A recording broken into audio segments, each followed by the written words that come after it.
ang mga kwento ng pag-ibig, kwento ng buhay at kwento ng pag-asa dito sa Barangay Love Stories. Love Stories.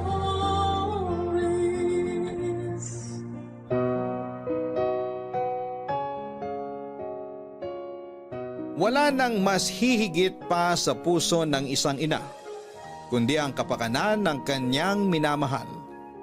Dahil ang pinagmumula ng kanyang tapang at dangal sa bawat araw na dumaraan ay walang iba kundi ang kanyang mga anak.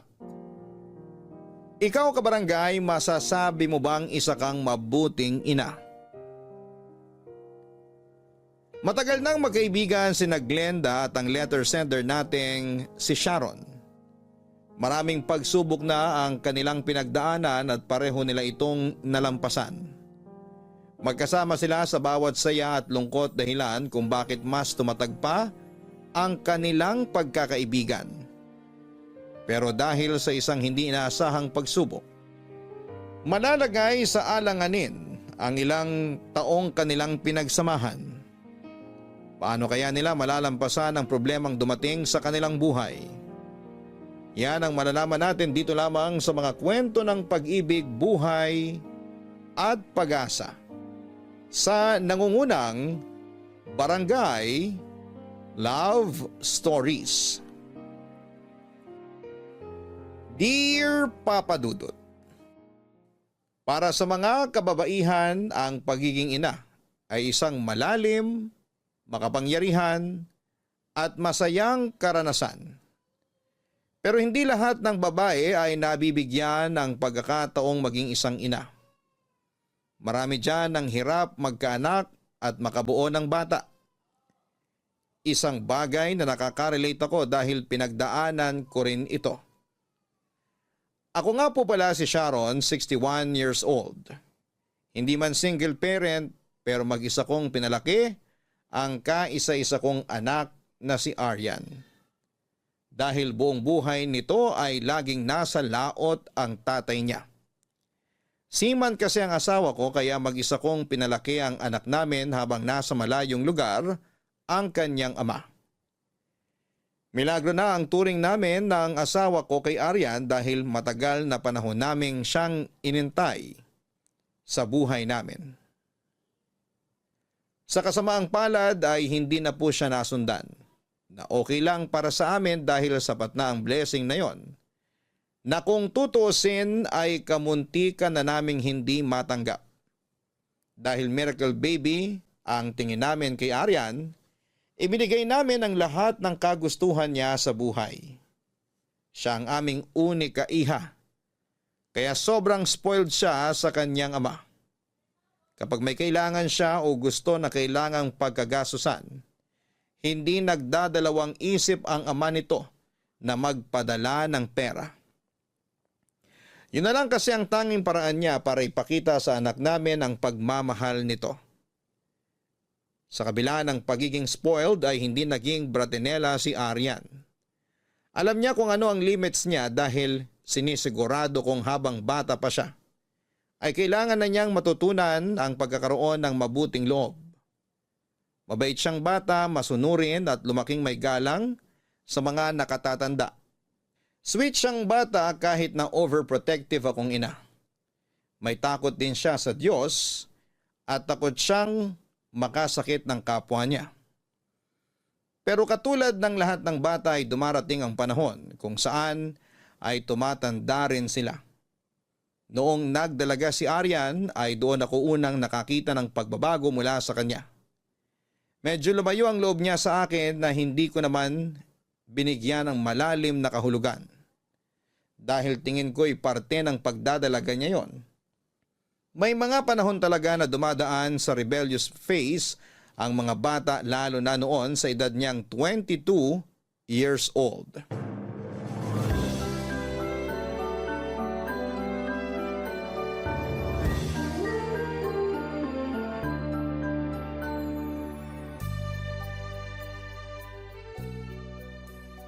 Mare, may tanong ako.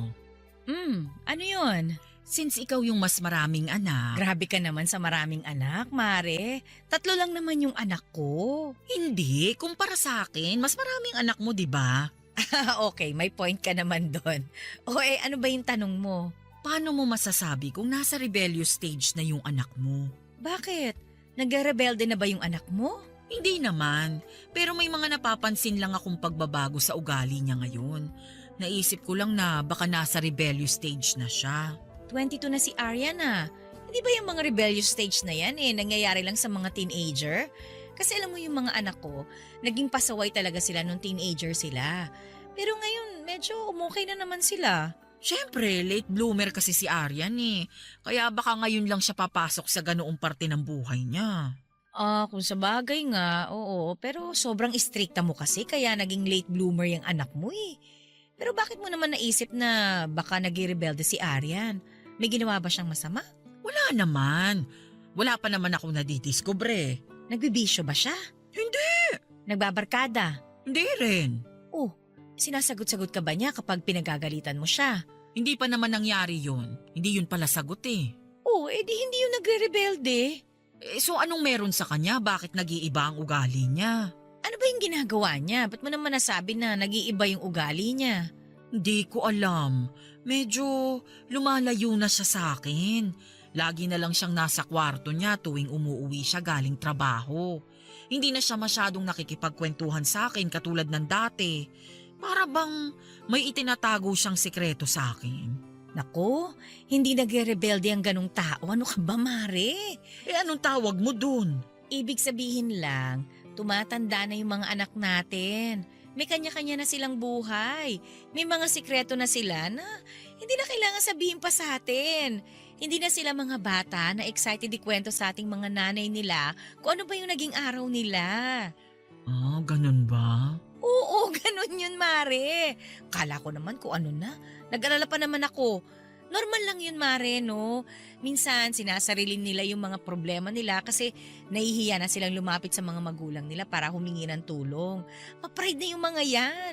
Kasi nga, malalaki na sila Ang nasa isip nila, kaya na nilang solusyonan yung mga problema nila nang sila lang. Imbis na mag-alala ka dyan, Mare, dapat matuwa ka.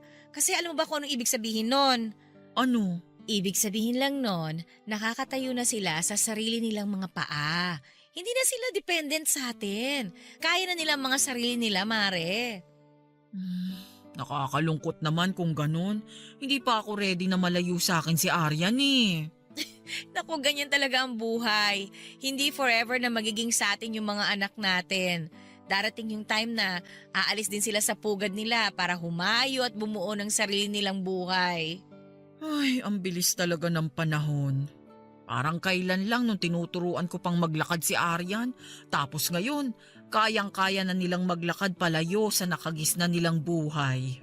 Pero alam mo, yung mga sikreto-sikreto na yan sa ganyang edad, isa lang ang pumapasok sa isip kong rason yan. Ano naman yun? Baka naman may jowa na yung anak mo na ayaw lang ipaalam sa'yo. Bakit naman niya itatago sa akin yun kung sakali? Sobrang strikto mo kasi. Kaya malamang itatago sa iyo yun ng anak mo. Hindi mo ba naman kasi pinagbigyan mag-boyfriend nung nag-aaral pa siya? Yan tuloy. Nakakapag-usap naman kami tungkol dyan Pinapayagan ko na siyang makipagrelasyon, lalo na't nakapagtapos naman na siya ng maayos. Baka nga nahihiya lang. Ganyan din naman tayo noon, di ba? Ayaw nating ipaalam sa mga magulang natin na may boyfriend na tayo. Sa tingin mo, may boyfriend na si Aryan? Mas hindi naman ako ready doon. Nag-a-assume lang naman ako, Mare. Pero mas maganda na i-ready mo na yung sarili mo. Antayin mo na lang si Aryan mismo ang umamin sa'yo. If ever man na may boyfriend na talaga siya. Maganda ang anak kong si Aryan. Hindi ko yon sinasabi lang dahil anak ko siya kundi dahil yon ang totoo, Papa Dudut. Nakuha kasi nito ang features ng kanyang ama na half Japanese. May ilang mga kalalakihan noon ang nagtangkang ligawan si Aryan nung nag-aaral pa lamang ito pero ni isa sa kanila ay wala siyang sinagot. Dahil may usapan kami ng anak ko na bawal muna siyang mag-boyfriend hanggat hindi siya nakapagtapos ng pag-aaral at inirespeto ni Aryan ang desisyon kong yon. Kahit patago ay never nag-entertain ng lalaki sa buhay niya si Aryan. At very proud ako sa kanya na kahit papaano sinusunod niya ang bagay na yon na napag-usapan naming dalawa. Nakapagtapos siya ng may Latin Honors Papa Dudut. Doon pala nga isang malaking tagumpay na yon para sa aming mag-asawa. Kaya naman noong nagkatrabaho siya ay unti-unti nang bumubuo ng sarili niyang mundo.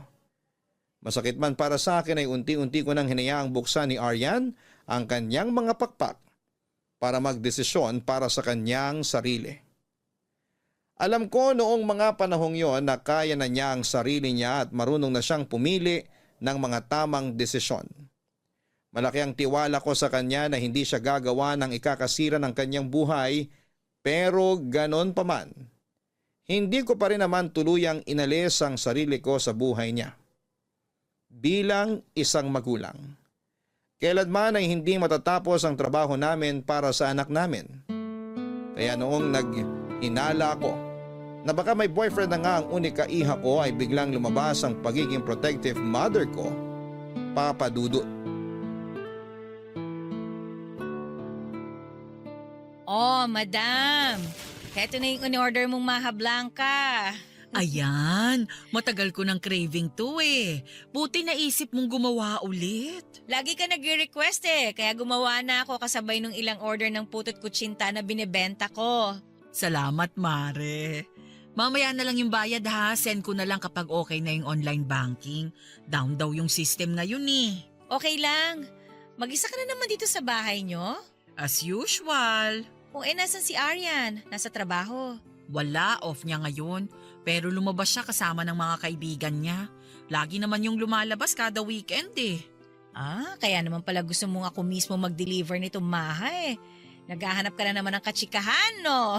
Kesa naman mamatay ako sa buryo. Pinapunta na lang kita rito para may kasama ako. Sa bagay, wala rin naman akong ginagawa sa bahay ngayon. Na-deliver mo na ba lahat ng orders mo? Oo, na-deliver ko na lahat bago ko pumunta dito para wala ng problema. In fairness sa business mo ha, patok na patok. Hanap ka na kaya ng pwesto. Ay naku, okay na ako sa bahay lang nagluluto. Dagdag gastos pa kapag naghanap ako ng pwesto. Kung sa bagay, wala ka rin namang dine-in eh, puro deliver lang. True! Ano na palang balita sa anak mo? Tuloy na ba yung paglipad niya sa Hong Kong? Yung panganay ko? Oo, tuloy na. Next month na yung flight niya. Yung pangalawa, si Mikel, nakalipat na ng trabaho? Naku, ba't naman siya lilipat ng trabaho? Nakwento mo yata noon na gusto nang lumipat ng trabaho ni Mikel kasi toxic yung mga katrabaho niya. Hindi si Mikel yon, yung bunso ko ang may gustong lumipat ng work. Yung bunso ba? Akala ko si Mikel. Ba't naman lilipat si Mikel? Kakapromote lang niya. Ay talaga? Ang galing naman. Mukhang totoo nga na siyang nagmana sa tatay matalino. Ay naku, sinabi mo pa. Kung hindi lang talaga namatay ng maaga yung tatay nila, ay naku, sigurado akong proud na proud yun sa mga achievement ng mga anak niya. Sure naman akong proud yun ngayon. Maiba tayo, Mare. Kumusta na pala si Aryan? Alam mo na ba yung rason kung bakit nagiging mailap siya sa'yo? Ay buti na banggit mo yan. Mukhang totoo nga yung sinabi mo na may boyfriend na siya. Ay talaga? May ipinakilala na ba siya sa'yo? Wala pa naman. Pero napapansin ko sa mga galaw niya talagang nagsusumigaw na may boyfriend na nga siya. Ano naman yung mga napapansin mo? Kapag dumadaan ako sa kwarto niya, kahit nakasara yung pinto, may naririnig akong kausap niya. Nagtatawanan sila, naghaharutan sa 10 oras ng gabi. Yun lang? Paano naman kung kaibigan lang pala niya yung kausap niya sa cellphone? Ay meron pa, nahuli ko rin siya na may naghatid sa kanya sa bahay. Pero hindi ko nakita yung itsura ng lalaki kasi hindi na siya lumabas ng sasakyan. Baka naman katrabaho lang niya yun. O heto, ngumingiti siya ng mag-isa habang naguhugas ng pinggan. Dalawa lang ang rason niyan kung bakit siya ngumingiti mag-isa. Either may nagpapakilig na sa kanya o nababaliw na yung anak mo. O baka naman baliw na sa taong nagpapakilig sa kanya. Correct!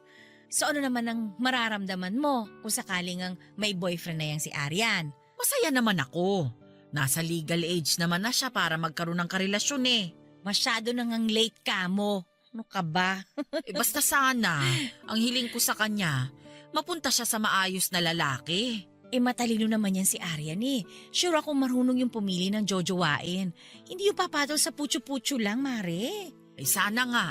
Kasi minsan kahit gaano pa katalino ang isang tao, nabobobo pa rin sila kapag pag-ibig ng pinag-uusapan. Magtiwala ka na lang sa anak mo, Mare. Hindi naman agad-agad makakahanap yan ng lalaking para sa kanya.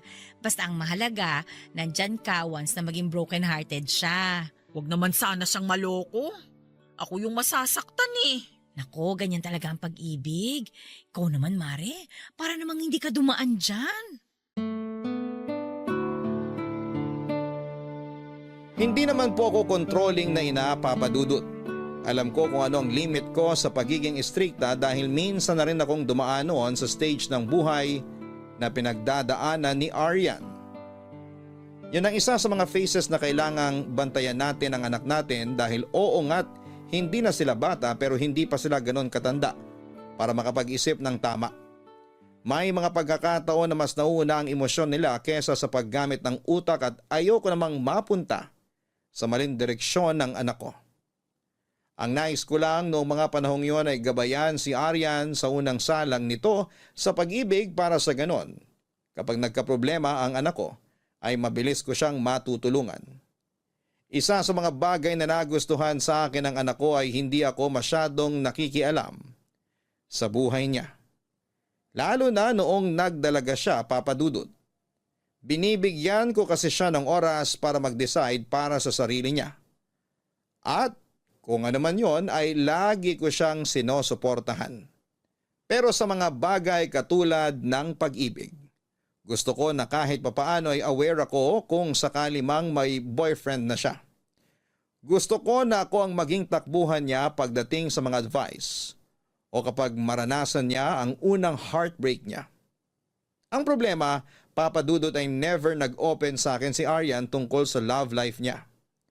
Kahit na ako na mismo ang nagtatanong sa kanya. Ang lagi nitong sagot ay wala raw siyang oras para sa pag-ibig.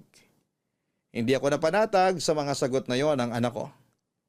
Kilala ko siya. At alam kong may tinatago talaga si Aryan sa akin. Kaya ang ginawa ko kasama si Glenda ay inesto ko si Aryan. Alam kong medyo OA ako sa part na yon at hindi maganda. Na nanghihimasok ako sa buhay ng anak ko. Pero gusto ko lang talagang malaman ang totoo noon. Sinundan namin ni Glenda si Aryan sa isang mall kung saan ay nagpaalam siya na makikipagkita siya sa mga kaibigan niya. Pero pagdating sa mall, hindi kaibigan ang kinita niya kundi isang lalaki. Isang pamilyar na lalaki, Papa Dudut, na siyang kinagulat naming pareho ni Glenda. Papa Dudut, hindi lang ako nagulat kundi maging ang kumari kong si Glenda. Noong sa wakas ay nakita na namin ang mystery boyfriend ni Aryan. Ito'y walang iba kundi si Michael mismo na anak ni Glenda. Nagulat kami dahil hindi namin alam na close pala ang dalawa. Nang mga bata pa lamang sila ay palagi silang naglalaro sa bahay noon tuwing dumadalaw si Glenda sa amin. Pero hanggang doon lang ang naaalala naming koneksyon ng dalawa. Noong nagsimula silang mag-aral ay hindi na sila masyadong nagkikita noon dahil magkaiba sila ng eskwelahang pinasukan. Saka na lang sila nakakapagkita kapag may get-together sa bahay na malimit lang mangyari noon. Iba't ibang emosyon ang naramdaman namin noong time na yon, Papa Dudut. Siyempre masaya kami na mga anak namin ang nagkatuluyan pero mas nangibabaw ang pagtataka namin kung paano nangyari yon. Dahil maging si Glenda mismo ay walang kaalam-alam na si Aryan pala ang bagong girlfriend ng anak niya. Matapos ang revelasyon, ay saglit pa naming sinundan ng dalawa, Papa Dudut. Doon namin napatunayan na magkasintahan na talaga ang dalawa dahil makailang beses namin silang nahuling magkaakbay at magka-holding hands habang naglalakad. Kahit papaano, nakahinga ako dahil pamilyar na sa akin ang boyfriend ni Aryan. Mabait na bata si Michael, magaling din sa klase at varsity player siya noong nag-aaral pa lamang. May sarili na rin itong trabaho katulad ng anak ko kaya pasadong-pasado na siya para sa akin. Sobrang sweet nila sa isa't isa noong time na yon. Kaya nag-decide kami ni Glenda na hayaan ng dalawa at nagkape na lamang kami ni Glenda para pag-usapan ang napag-alaman naming impormasyon tungkol sa mga anak namin.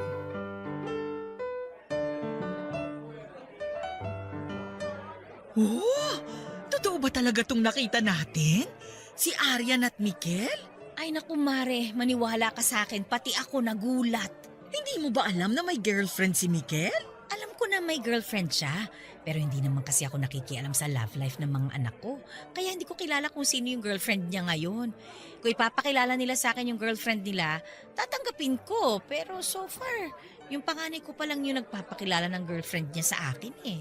Grabe, napakapituloy ako nang wala sa oras kahit na hindi naman ako mahilig sa kape. So ano, nasolve na natin yung sikretong tinatago ng anak mo. O, confirmed na meron na nga siyang boyfriend.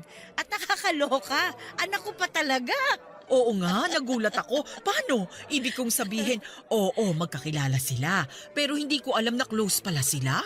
Matagal na panahon na silang hindi nagkikita, diba? Yun na nga rin ang ipinagtataka ko eh. Kasi simula nung nagbinata ang mga anak ko, hindi na sila sumasama sa akin kapag bumibisita ako sa inyo. Kaya hindi ko talaga alam kung paano sila nagkaroon ng relasyon. Hindi naman sila magkatrabaho, diba? Baka naman sa social media, no? Siguro friends sila sa Facebook. Baka nga. Ibang klase na rin kasi ngayon, ano? Madali na lang makahanap ng love life dahil sa internet. Nung panahon natin, kailangan pang sumulat ng love letter. Pero mas maganda noon. Kasi talagang effort kung effort, di ba? Naaalala ko naman yung asawa ko noon. Talagang snail mail ang labanan. Actually, nakatago pa rin sa baul ko yung mga sulat niya sa akin noon eh. Oo nga, inggit na inggit nga ako sa'yo noon eh. Kasi kada linggo, may natatanggap kang sulat mula sa jowa mo. Napaka-sweet, grabe. Ako naman kasi, kapitbahay ko yung napangasawa ko eh. At least ikaw, lagi mong kasama noon ang nobyo mo. Ang hirap kaya ng LDR nung panahon natin. Ang mahal-mahal pa ng bayad sa telepono. Kaya nga swerte yung mga kabataan ngayon kasi hindi na issue sa kanila kahit magkalayo pa sila. Sobrang dami na kasing paraan ngayon ng communication. Pero hindi pa rin talaga ako makapaniwala. Si Aryan tsaka Mikel? Oo nga Mari, kahit nga ako hindi makapaniwala. Uy, ano naman ang nararamdaman mo sa revelasyon ngayong araw na to? Masaya. Totoo ba? Oo naman. At least mapapanatag na ako ngayon. Lalo na't hindi lang kung sino-sino yung boyfriend ng anak ko. Nakahinga ako kasi si Mikel yung boyfriend niya. Alam ko naman na magandang ginawa mong pagpapalaki sa kanya kaya tiwala ako sa anak mo. Ikaw ba? Nung nalaman mong si Aryan yung girlfriend ni Mikel, anong unang pumasok sa isip mo? Nagulat din naman ako katulad mo. Tapos nagtaka rin ako kung paano nangyari yon. Kasi never kong na-imagine talaga na magkakagustuhan yung mga anak natin eh. Tapos sobrang saya. Kasi di ba napag-usapan natin noon na what if yung mga anak na lang natin na magkatuluyan? Oo nga, nagdilang anghel ka dun. Eh di na lang tayo mag-best friend yan, kundi magbalain na rin tayo. Correct! Talagang meant to be talaga ang buhay nating dalawa. Isipin mo ha, pati anak natin nagkaroon ng koneksyon. Kaya nga eh. At least, hindi na ako mamomroblema sa magiging balai ko. Ang hirap kayo makahanap ng maayos na balai sa panahon ngayon. Masaya ako na ikaw ang magiging mother-in-law ni Mikel kung sakali. Masaya rin ako kung yun man ang mangyari. Sana nga magtagal sila, no? Basta suportahan na lang natin sila. Yan na ngayon ang role natin sa buhay ng mga anak natin. Ang gabayan sila sa tamang direksyon. Ay, ang saya-saya ko talaga, Mare. Ang swerte ni Mikel kay Aryan. Maganda na, matalino pa. Asset din naman yung anak mo eh. Kasi bukod sa may itsura, masipag pa.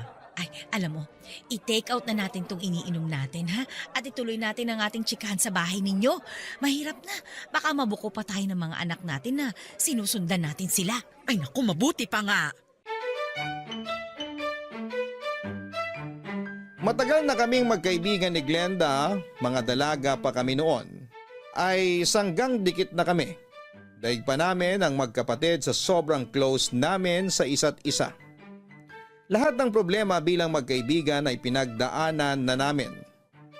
Wala nang makakasira pa sa pagsasama naming dalawa, Papa Dudut.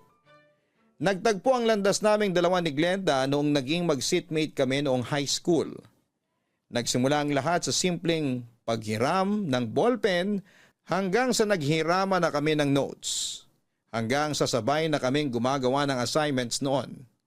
Kami ang magkasabay na kumain sa kantin kapag recess at sabay din kaming naghihintay ng mga sundo namin noong araw. Pagsapit ng college ay parehong kurso ang kinuha namin at pagka-graduate ay sa parehong kumpanya rin kami nagtrabaho. Parang ang soul friend na kami dahil simulat sa pool ay hindi na nagkahiwalay ang landas naming dalawa. Kasama namin ang isa't isa sa mga heartbreak na pinagdaanan namin. Kami ang naging bantay ng bawat isa sa paghahanap ng tunay na pag-ibig. Hanggang sa nakabuo kami ng sari-sarili naming pamilya. Hindi nawawala si Glenda sa tabi at ganoon din ako sa kanya. Magkasunod nga lang din kami noong kinasal. Ang nakakatuwa pati mga asawa namin noon ay naging magkaibigan na rin. Mas naunang nagkaroon ng anak si Glenda, Papa Dudut, samantalang ako ay hirap namang magbuntis noon dahil meron akong hormonal imbalance. Hindi pa nakatulong na palaging wala ang asawa ko noon dahil sa barko siya nagtatrabaho. Konti lang ang time naming dalawa na magkasama at bawat pag-uwi nito sa Pilipinas, tinatry naming makabuo. Sa kasamaang palad ay palagi kaming nabibigo. Ganon pa man ay si Glenda ang naging sandigan ko ng mga panahong hirap akong magbuntis. Akala ko noon, wala na akong chance na maging isang ina pero hindi nawala ng pag-asa si Glenda. Siyang nag-push sa akin na sumubok pa rin kahit malapit na akong mag-give up noong mga bata pa lamang kami.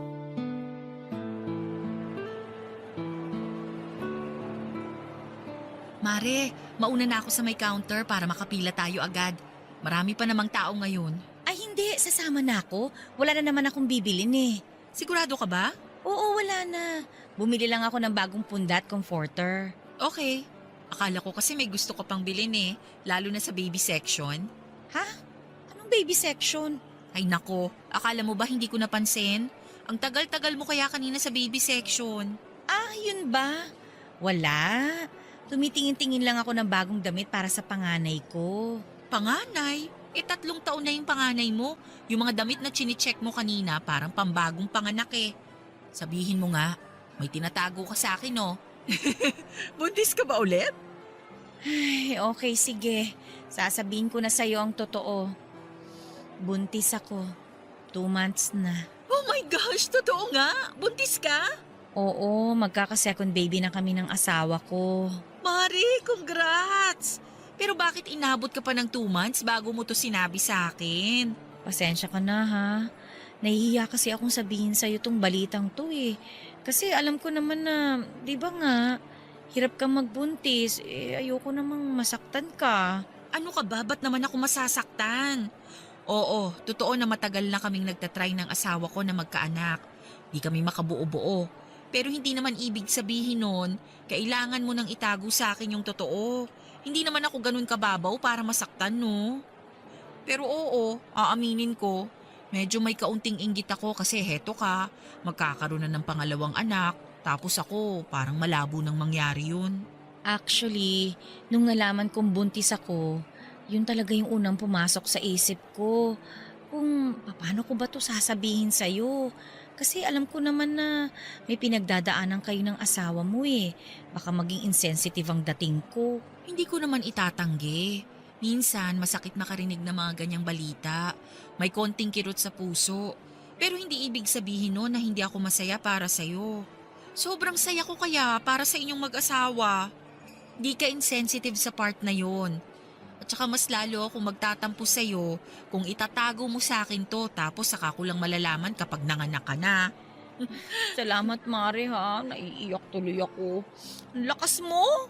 Kung ako nasa sitwasyon mo, hindi ko alam kung paano ko dadalhin yung emosyon ko. Kasi kung ako yan ako, hindi ko na rin alam kung anong gagawin ko. Lalo na't pareho nating pangarap na sabay manganak. Hindi ko rin alam kung paano ko kinakaya eh.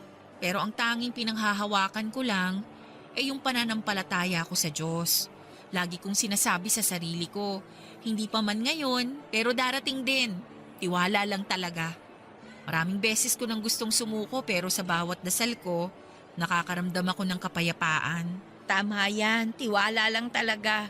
May tamang panahon ng lahat. Kung kailan handa ka na, ibibigay talaga niya.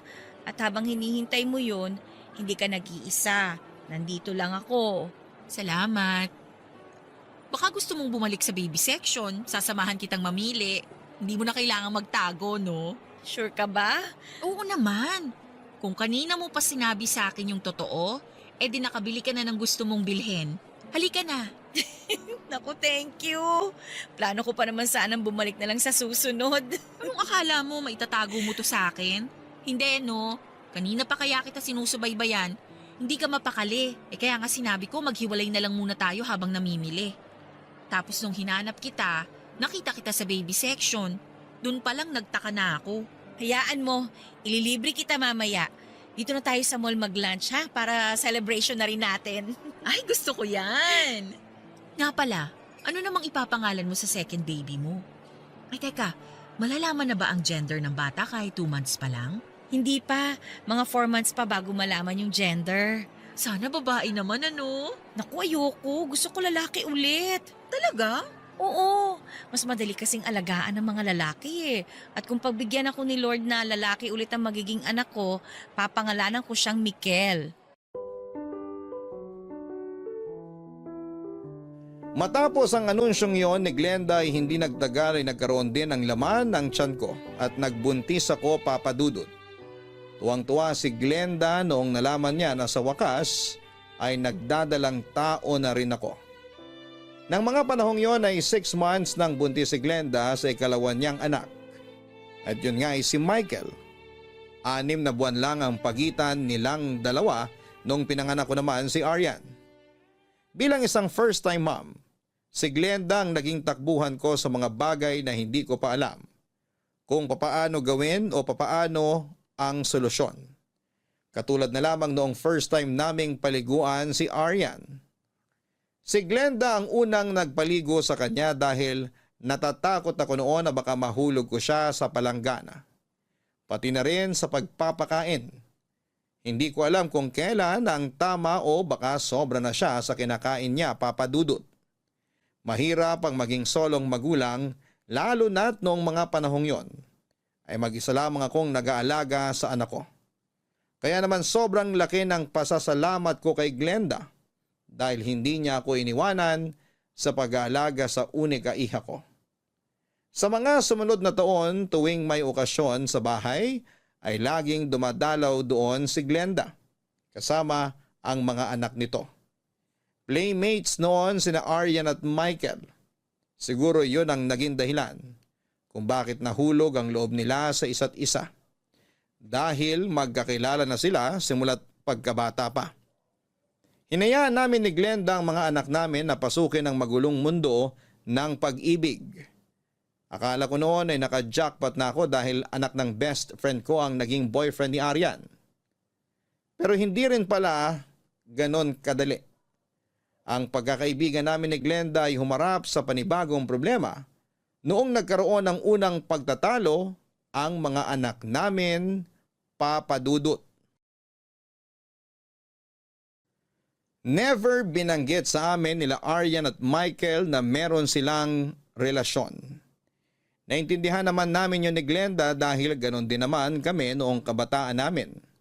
Ayaw namin o nahihiya kaming ipaalam sa mga magulang namin noon na may boyfriend na kami kaya gets ko kung ayaw mang ipaalam sa amin ng dalawa ang relasyon nila. Hinayaan lang namin ni Glenda na sila na mismo ang mag-share nito para hindi nangihimasok ang labas namin. Hindi nagtagal ay umamin din ang dalawa sa amin. Unang ipinakilala ni Michael si Aryan kay Glenda bilang girlfriend nito. Ilang araw naman nang lumipas ay si Michael naman ang nagpunta sa bahay para ipakilala ang sarili niya sa akin bilang boyfriend ni Arian. Bilang mag-best friend, excited kaming dalawa ni Glenda kung hanggang saan naabot ang relasyon ng mga anak namin. Excited na nga kami noong maging magbalae kung sakali mang mauwi ang relasyon nila sa kasalan. Medyo advance man kaming mag-isip pero dalangin namin noon na sana'y sila na ang magkatuluyan hanggang sa huli, Papa Dudut. Akala ko noon, nasa mabuting kamay na si Arian. Perfect combination kasi ang dalawa. Pareho silang maganda at gwapo. Pareho silang mayroong maayos na educational background. At pareho silang professional. Ngunit katulad ng mga ibang relasyon, hindi na mawawala ang pagtatalo at hindi exception doon ng mga anak namin. Nagkaroon noon ng matinding away sina Arian at Michael na agad naming napansin ni Glenda. Siyempre bilang nanay, concerned kami sa kanya-kanya naming anak. Pero kahit gaano kalala ang pinagawayan nilang dalawa, ayaw magsalita ni Arian at Michael. Napilitan tuloy kaming kumprontahin ang kanya-kanya naming mga anak. Doon na lamang nag-open up sa akin si Arian sa kung ano ang nangyari at bakit nagkaroon ng away ang magkasintahan.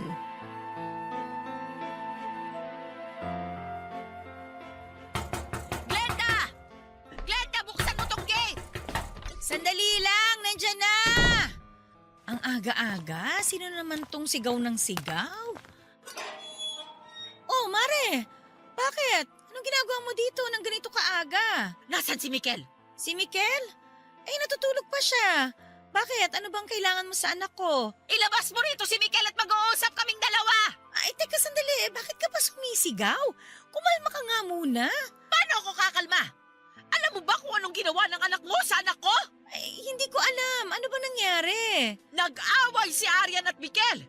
Oh, tapos? Eh, natural lang naman yun sa magkasintahan, di ba? Walang relasyong perpekto, lahat dumadaan sa ganyang awayan. Oo, walang perpektong relasyon. Pero hindi ko ito-tolerate yung pananakit na ginagawa ng anak mo sa anak ko. Mari naman, lumalabas na naman ang pagka-OA mo. Maghulis-dili ka nga muna. Ano ba pananakit ang sinasabi mo dyan? May pasa sa braso si Arian. Ayaw man aminin ng anak ko na si Mikel ang may gawa nun. Alam kong anak mo ang nagbigay ng pasa sa kanya.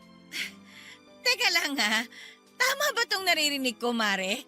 Pinaparatangan mo yung anak ko na nananakit ng babae? Itanong mo kay Mikel para magkaalaman na. Pinayagan ko silang mag-out of town kasama ang mga kaibigan nila. Tapos pagka-uwi nila, namumugto na yung mata ng anak ko. Tas malalaman ko ngayon na yung anak mo, mahimbing nang natutulog na parang walang nangyari. Samantalang yung anak ko, puno ng pasa yung katawan. Tinanong mo ba si Arian kung ano nangyari? Baka naman tumama yung braso niya sa kung ano kaya nagkapasa. Glenda, gamitin mo naman yung common sense mo. Maghahanap ka pa ng rason. Eh nag-awa yung dalawa. Sinaktan ni Mikel si Arian kaya siya may pasa ngayon. Eh hindi ko gusto yung lumalabas dyan sa bunganga mo, Mare ha. Pinalaki ko na maayos yung anak ko. Alam kong hindi sila mananakit ng ibang tao, lalo na't babae. Ano hindi? Eh nagawa na nga niya. Pwede ba? Ilabas mo rito si Mikel para siya mismo ang makausap ko. Sa tabas mo namang yan, tingin mo, hahayaan ko yung anak kong humarap sa'yo? Wag na, no? Ako ang kausapin mo kung gusto mo. Tsaka, mahaba-haba yung dinrive ng anak ko mula sa pinanggalingan nila. Kaya hayaan ko siya magpahinga hanggat kailan niya gusto. Kung gusto mong makausap si Mikel, bumalik ka na lang rito pag kalmado ka na. Hindi na mangyayari yon. Dahil hindi ko napapayagan si Arian na makipagkita sa anak mo. Teka lang nga, Sharon. Hindi ba napag-usapan na natin kung hanggang kailan tayo makikialam sa relasyon ng mga anak natin? Eh sa ginagawa mong ito, masyado ka na nang hihimasok eh. Hindi mo pwedeng pagbawalan yung dalawa na magkita. Alam ko kung anong mas makakabuti sa anak ko. Hindi ko pinalaki si Arian para saktan lang ng ibang tao. Hindi ko hayaang maulit-ulit yung nangyari sa kanya, kaya mas mabuti pang wag na silang magkita. Huwag ka naman magpadalos-dalos sa mga desisyon mo. Matatanda na yung mga anak natin. Marunong na sila magdesisyon para sa mga sarili nila. Hayaan mong sila mismo ang umayos nito, hindi tayo. Yan! Yan yung problema sa'yo eh. Hinahayaan mo lang kasi yung mga anak mo porket matatanda na sila. Pwes, ibahin mo ko. Hindi ako ganon. Magkaiba tayo ng pagpapalaki ng anak. Hindi kita pinakikialaman sa style mo. Kaya wag mo rin akong pakialaman. Ang akin lang naman, isipin din natin yung boundary natin bilang ina. Kung nagkasakitan sila, hindi ko rin yun ito-tolerate. Hayaan mo't kakausapin ko si Mikel para malaman ko kung ano ba yung totoong nangyari.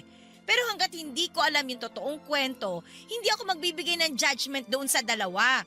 Ganun din sana ang gawin mo. Palibhasa, hindi mo anak yung agrabyado dito eh. Kaya nasasabi mo yung mga ganyang bagay. Alam mo, umuwi ka na muna. Hindi tayo makakapag-usap ng maayos kung ganitong nilalamon ka ng galit mo. Kakausapin ko si Mikel. At kung siya mismo ang may mali, kami ang pupunta sa bahay ninyo para humingi ng tawad. Sa ngayon, Mare, hayaan mo muna magpahinga yung anak ko dahil pagod siya eh. Sana maintindihan mo. Papadudot na galit sa akin si Aryan noong nalaman niyang sinugod ko si Michael sa bahay nila. Hindi ko alam kung bakit ako pa yung napasama, gayong concerned lang naman ako sa kapakanan niya. Bilang ina, nag-init agad ang ulo ko noong nakita kong may mga pasa ang anak ko. Alam ko na medyo napadalos-dalos ako sa part na yon, pero valid din naman siguro yung naging reaksyon ko.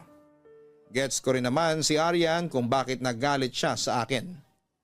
Ang punto niya lang kasi ay dapat silang magkasintahan ng umayos sa sarili nilang gulo at hindi na dapat nakikisawsaw kaming mga magulang nila. Pero dahil natamaan ng ego ko ng mga panahong yon ay lumabas ang pagiging istrikto ko. Pinagbawalan ko si Arya na makipagkita kay Michael dahil ang pinakaayoko sa lahat sa isang relasyon ay kapag may pisikalang nangyayari. Hindi ko inalagaan at pinalaki ng maayos si Aryan para lang sakta ng ibang tao. Hindi nagustuhan ni Aryan ang naging desisyon kong yon. Pero dahil ako pa rin ang ina niya ay wala siyang nagawa kundi sundin ang utos ko. Pero dahil sa nangyari ay mas lumayo sa akin ang anak ko. Hindi ko alam kung tama ba ang ginagawa ko noon, pero pinanindigan ko ang desisyon ko kahit na hindi ako kinakausap ni Aryan. Noong time na yon ay hindi pa kami nagkakausap ulit ni Glenda matapos akong sumugod sa bahay nila. Dumaan ang isang araw at nagulat ako nang biglang nagpakita si Michael sa bahay. Hindi si Aryan ang sadya nito kundi ako. Humingi siya ng tawad sa akin at inamin niya ang pagkakamali niya. Hindi raw naman niya ginusto ang nangyari. Nadala lang siya sa emosyon niya at nangako siyang hindi na mauulit ang bagay na yon. Pinagsabihan ko si Michael at binigyan ng warning bago ko siya pinatawad. Pagkatapos noon ay sumama siya kay Aryan para naman humingi ng tawad kay Glenda. Naging okay ulit ang dalawa. Ang problema dahil sa kanila ay hindi na kami okay ni Glenda. Kaya naman ako na mismo ang gumawa ng paraan para magkabati kami ulit ng kaibigan ko. Glenda? Glenda, nandiyan ka ba?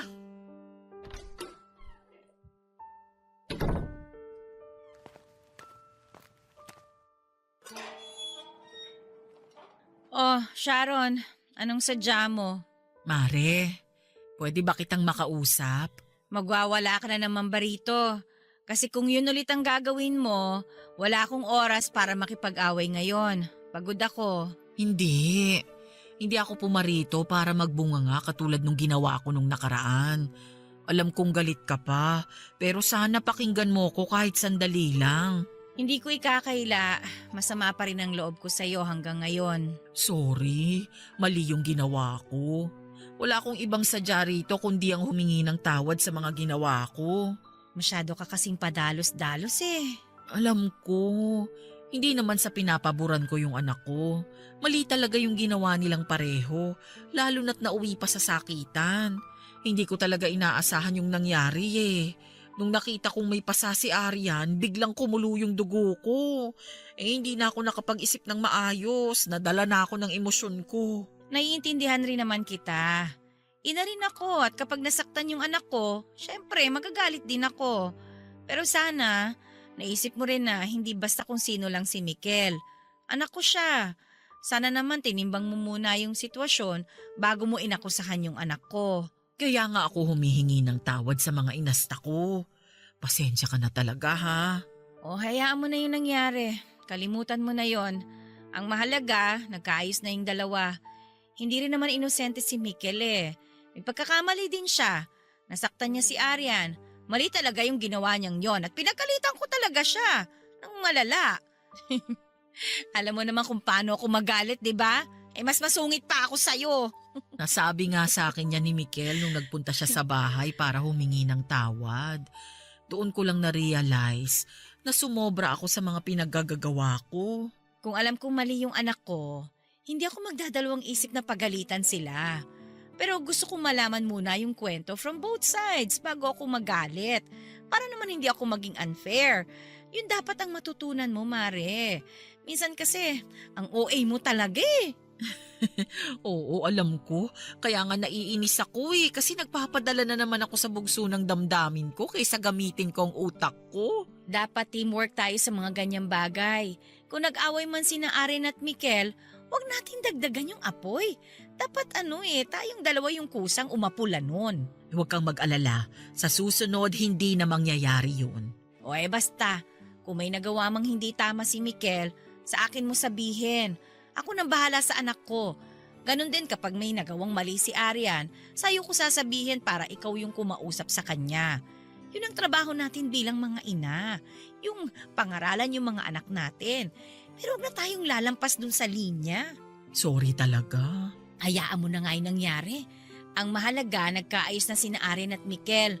Part yun ng mga aral na kailangan nilang matutunan para mas tumagal pa yung relasyon nila. Hindi ko nga alam kung bakit mas tayo pa yung apektado eh.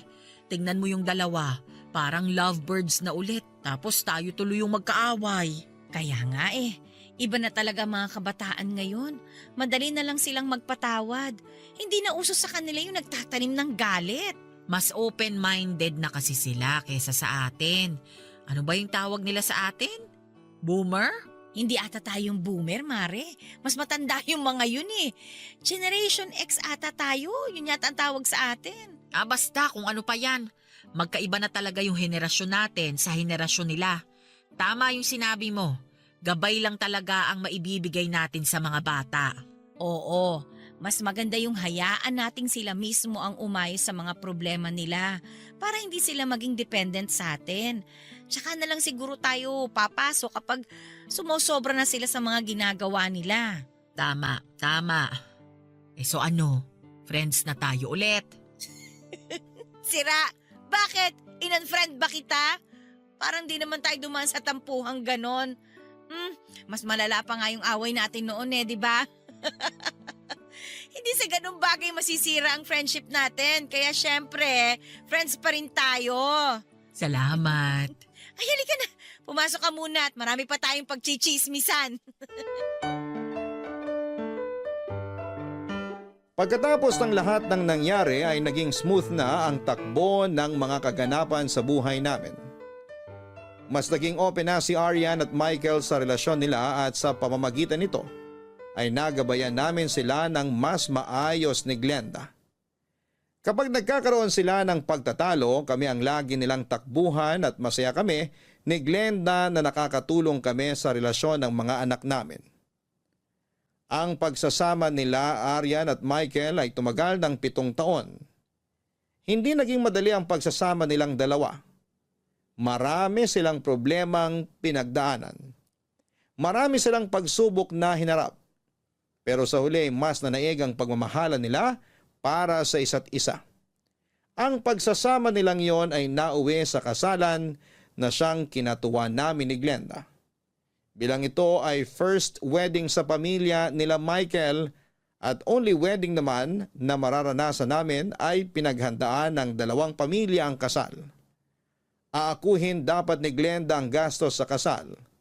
Pero nagpumilit ang asawa ko na tumulong sa gastos dahil yon na lang daw ang tanging maibibigay nilang regalo sa anak namin kapalit ng kawalan niya sa buhay nito. Engrande ang kasal na nangyari, Papa Dudut. Umabot pa nga ng 2 page ang listahan ng mga ninong at ninang sa invitation ng dalawa. Halos humagulhol ako noon sa kakaiyak habang inihahatid namin ng asawa ko si Arian sa altar. Masaya ako para sa anak ko pero hindi ko rin maiwasang malungkot. Dahil noong moment na yon ay narealize ko na mawawalay na sa akin ang kaisa-isa kong anak. Bubuo na siya ng sarili niyang pamilya at ang pinakamahirap tanggapin sa lahat ay mawawala na siya sa poder ko. Matapos ang kasal nila ni Michael, ay niregaluhan sila ng mister ko ng 5-day trip sa Cebu bilang honeymoon nila. Sobrang excited ang dalawa samantalang ako ay halos maluha habang inihahatid namin sila sa airport. Para bang napaka-metaphorical ang eksenang yon dahil parang ipinapakita nito na oras na para tuluyan ko nang pakawala ng anak ko para makabuo siya ng sarili niyang buhay. Pagkatapos noon ay sinulit ko naman ang mga nalalabing bakasyon ng asawa ko bago siya bumalik sa barko. Tinapos na lang niya noon ang kontrata niya bago mag-resign. Naisip ng asawa ko na nagawa na niya ang trabaho niya bilang magulang. Kaya oras na rin para tumigil siya sa trabaho niya at magtayo na lamang ng negosyo na pagkakabalahan naming dalawa. Papadudot na sa labas kami ng asawa ko nang bigla akong nakatanggap ng tawag mula sa cellphone ng anak ko. Pangatlong araw pa lamang nila sa Cebu noon. Akala ko ay mag-update lamang siya sa akin pero nagulat ako. Nung ibang tao ang nasa kabilang linya. Nagpakilala siya bilang isang nurse sa isang ospital. Ibinalita niya sa akin na nasa ospital daw si Arian matapos silang maaksidente ni Michael. Biglang lumubog ang puso ko sa balitang natanggap ko. Nanlambot ang tuhod ko at muntik na akong mapaupo sa sahig. Agad-agad kong tinawagan si Glenda para ipaalam sa kanya ang balitang natanggap ko. Noong araw ding yon kasama si Glenda ay agad kaming naghanap ng available flight papunta ng Cebu. Kung pwede lang sanang lumipad ay ginawa ko na yon ng mag-isa para lamang makarating ako kaagad sa anak ko. Pagdating namin sa ospital ay huli na ang lahat. Papadudot.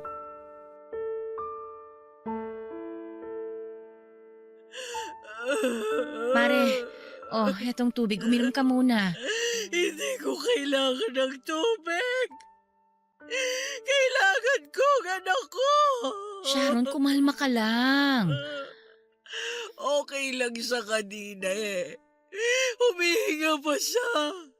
Tumitibok pa yung puso niya. Lumabas lang ako saglit. Tapos ganito na yung nangyari. Nakausap ko yung doktor niya. Kagabi pa raw siya walang malay at walang pakiramdam. Ibig sabihin, comatose na siya nung dumating tayo. Makina na lang yung nagpapatibok sa puso niya at nagbibigay ng hangin sa baga niya. Baka inaantay na lang talaga kayo ni Arian bago siya bumitaw. Anak ko! Ibalik niyo yung anak ko! Hindi ko kaya, Glenda! Hindi ko kaya mawala si Arian! Alam ko mahirap itong sitwasyon mo ngayon pero kailangan mo magpakatatag, Sharon. Please, nag-aalala ko para sa kondisyon mo. Lalo na't hindi mo pa naman nadala yung maintenance mo.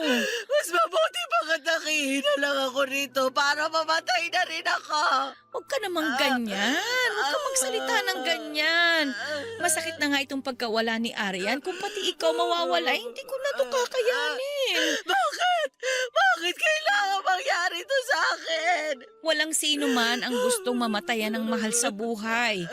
At totoo, hindi natin kailanman maiintindihan kung bakit nangyayari yung ganitong klase ng trahedya sa buhay natin.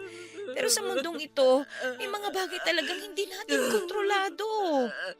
Bakit sa akin pa? Anong kasalanan ko? Bakit kailangan ko maparusahan ng ganito. Sharon, hindi ito parusa. Huwag mong isipin na parusa ito. Hindi pa natin nakikita sa ngayon yung dahilan kung bakit kailangan nating dumaan sa ganitong klaseng sakit. Pero sa paglipas ng panahon, malalaman din natin ang sagot. Mahirap tanggapin. Pero kung minsan, sa mga ganitong klaseng pangyayari, mas tumitibay ang puso natin. Si Miguel. Kumusta si Miguel? Nasa ICU pa rin siya. Nagkaroon siya ng internal bleeding pero nakontrol na nila yung pagdurugo pagkatapos ng operasyon. Ano ba kasing nangyari sa kanila? Paano sila napunta sa ganitong sitwasyon? Yung last update sa akin ni Arian, dapat magpapahinga lang sila sa hotel nung oras na yun eh. Plano nga dapat nilang mag-island hopping kinabukasan. Nag-stroll daw sila eh. Nagrenta sila ng motor para mag-ikot-ikot sa Cebu. Ha? Ano? Natuloy yun? Yun ang naikwento sa akin ni Mikel nung nagising siya matapos niyang maoperahan. Ang ibig mong sabihin, natuloy sila? Oo, bakit? Hindi. Kasi nakausap ko si Arian bago yung aksidente. Sinabi niya sa akin na ayaw niyang lumabas kasi masakit daw yung ulo niya. Kaya gusto niyang magpahinga muna sa pamamasyal. Sabi ko sa kanya, ipahinga na lang muna niya yung katawan niya kaysa magkasakit para mas ma-enjoy nila yung bakasyon nila. Sinasabi mo bang lumabas sila kahit na masama ang pakiramdam ni Arian? Yun ang naikwento sa akin kanina ni Mikel. Hindi ko alam na masama palang pakiramdam ni Arian nung time na yon. Kasalanan pala to lahat ni Mikel eh! Ha? Ano bang pinagsasasabi mo? Bakit naman napunta na naman ang sisi sa anak ko? Siya ang may gusto na mag-stroll silang mag-asawa. Gusto sana ni Arian magpahinga na lang sa hotel. Sigurado akong pinilit na naman siya ni Mikel na lumabas kahit na masama ang pakiramdam ng anak ko. Teka lang. Hindi mo alam ang totoong kwento. Wala tayo nung nangyari ang aksidente kaya huwag kang manisi ng ganyan. Sino bang driver ng motor? Hindi ba si Mikel? So siyang may kasalanan kung bakit sila na-aksidente. Sharon, hindi rin naman ginusto ni Mikel yung nangyari eh. Pati rin naman yung anak ko napuruhan. Critical pa rin siya hanggang ngayon. Critical?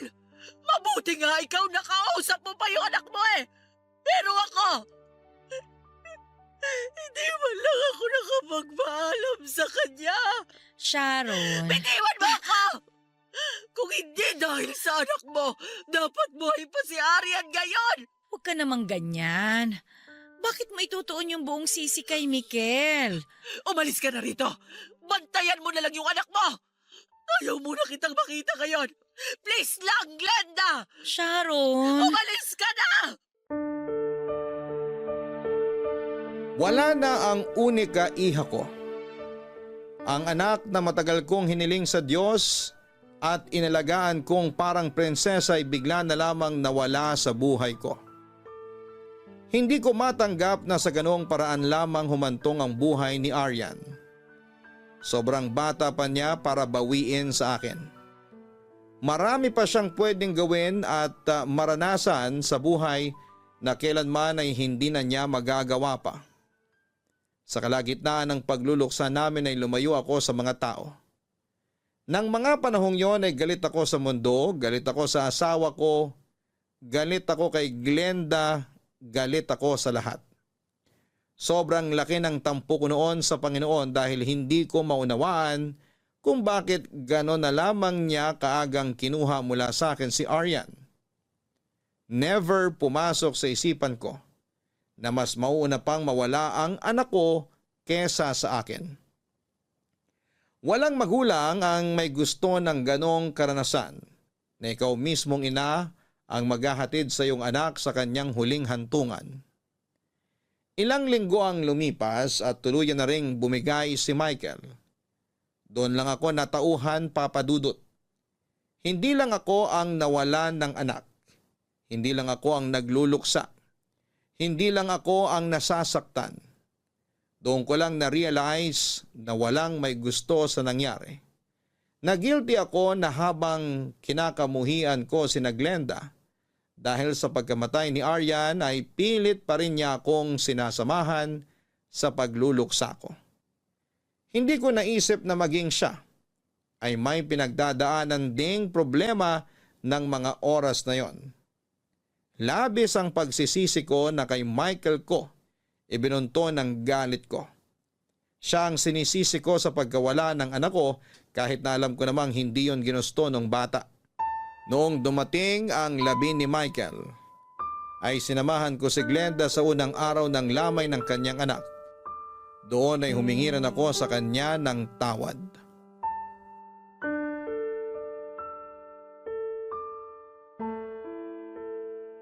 Glenda, Sharon, wala na si Mikel. Wala na ang anak ko. nakikiramay ako. Nagkaroon ng infection yung sugat niya. Tapos yung infection, napunta sa dugo niya kaya nagka-septic shock siya. Diyos ko, ano na bang nangyayari sa atin?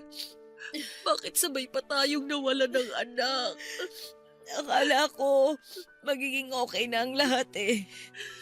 Nagpaplano na nga kami kung anong gagawin namin pagkabalik namin dito sa Maynila. Ready na ang lahat eh. Glenda, pasensya na kung hindi kita nasamahan ng mga panahon na yun. Naiintindihan ko naman. Nagluluksa ka sa pagkawala ng anak mo. Kaya wag mo nang isipin yun. Ang mahalaga, nandito ka na ngayon kasi kailangan ko talaga ng karamay. Sorry kung sinisi ko si Mikel sa nangyaring aksidente. Sorry kung iniwan kita kung kailan mas kailangan mo ng kaibigang nadamay sa'yo. Sorry talaga. Wala kang kailangang ihingi ng tawad. Natural lang para sa taong nagluluksa na maghanap ng masisisi. Ang masakit lang sa akin yung isipin na totoo yung punto mo. What if nagpahinga na lang sila nung araw na yon? Paano kung hindi na lang sila lumabas? Hindi sana buhay pa sila ngayon. Wag, please. Wag mong isipin yung bagay na yan. Hindi na natin sila maibabalik pa. Kahit ano pang hiling ang gawin natin. Nakakabigla yung nangyari. Hindi natin inaasahan na mararanasan natin tong ganito kasakit na pangyayari sa buhay natin. Pero ang mahalaga, nandito tayo ngayon na nagdadamayan. Hindi mo kailangang dalhin lahat ng bigat mag-isa. Nandito lang ako, handang makinig kahit kailan mo kailangan. Sorry kung hindi ako naka-attend sa libing ni Aryan, ha? Gustuhin ko man, hindi ko maiwan-iwan si Mikel nung panahong yun. Huwag kang mag-sorry. Alam ko na mas priority mo ang kalagayan ni Mikel nung oras na yon. Mag-isa ka lang na nagbabantay sa kanya, kaya naiintindihan ko. Nakasama ko naman yung bunso mo eh. Sobrang laki ng naitulong niya sa akin kasi sinamahan niya ako sa burol at libing ni Aryan. Ang sakit. Hindi ko pa rin talaga matanggap. Parang bawat oras, naghihintay pa rin ako sa pagpasok ni Mikel sa may gate. Hinihintay ko pa rin yung tunog ng kotse niya na nagpa-park bago pumasok sa loob ng bahay para ikis ako sa pisngi. Ganyan din ako kay Aryan. Bago ako magluto, nagme-message ako sa kanya kung anong gusto niyang ulam. Ngayon wala na. Wala nang nagde-decide kung anong uulamin namin. Ang hirap ano? Ang sabi nila, wala raw mas masakit pa kaysa sa mauunang mamatay ang anak. Totoo pala yun. Para kang pinupunit. Ang saklap lang isipin na hindi man lang nila na-enjoy yung pagiging mag-asawa nila. Hindi man lang nila nasimulan yung bagong buhay nila bilang isang pamilya. Minsan naiisip ko, kung pwede lang na sana ako na lang yung kinuha kaysa sa anak ko eh. Yan din ang tumatakbo sa isip ko ngayon. Sana ako na lang yung nawala. Kahit papano, alam kong hinihintay ako ng asawa ko sa kabilang buhay. Pero siguro may dahilan ng Diyos. Kahit hindi natin maintindihan ngayon, siguro mas ligtas sila na kasama siya. Mas payapa ang buhay nila sa kabilang buhay kaya maaga silang kinuha. Nangako sila sa simbahan na till death do they part. Pero kahit sa kamatayan, hindi sila pinaghiwalay. Oo nga eh. Sa tingin mo, magkasama na kaya sila ngayon? Sure ako, masaya na ngayon sila. Kung nasaan man sila. Hindi siguro nakayanan ni Mikel na mag-isa lang ang asawa niya sa kabilang buhay. Kaya siguro sumunod na rin siya. Ganon niya kamahal si Arian eh. Kahit buhay, itataya niya para sa kanya. Alam ko naman yon. Ramdam ko kung gaano nila kamahal ang isa't isa. Ay, nakakapagod umiyak. Pero kapag titigil ako, mas lalo kong nararamdaman yung lungkot eh. Mare, salamat ha. Salamat na kahit papano may kasama ako ngayon. Hindi ko alam kung kakayanin kong mag-isa. Nandito lang ako. Hindi kita iiwan. Nasa tabi mo lang ako. Wala rin naman akong kasama sa bahay. Kaya dito na lang muna ako. Maraming salamat. Ay, sandali. May tao yata. Baka makikiramay. Hindi, diyan ka lang. Ako nang haharap sa kanila. Bawal manundo ng bisita ang taong namatayan. Ako nang bahalang humarap sa mga tao. Salamat. Kung may kailangan ka, sabihan mo lang ako.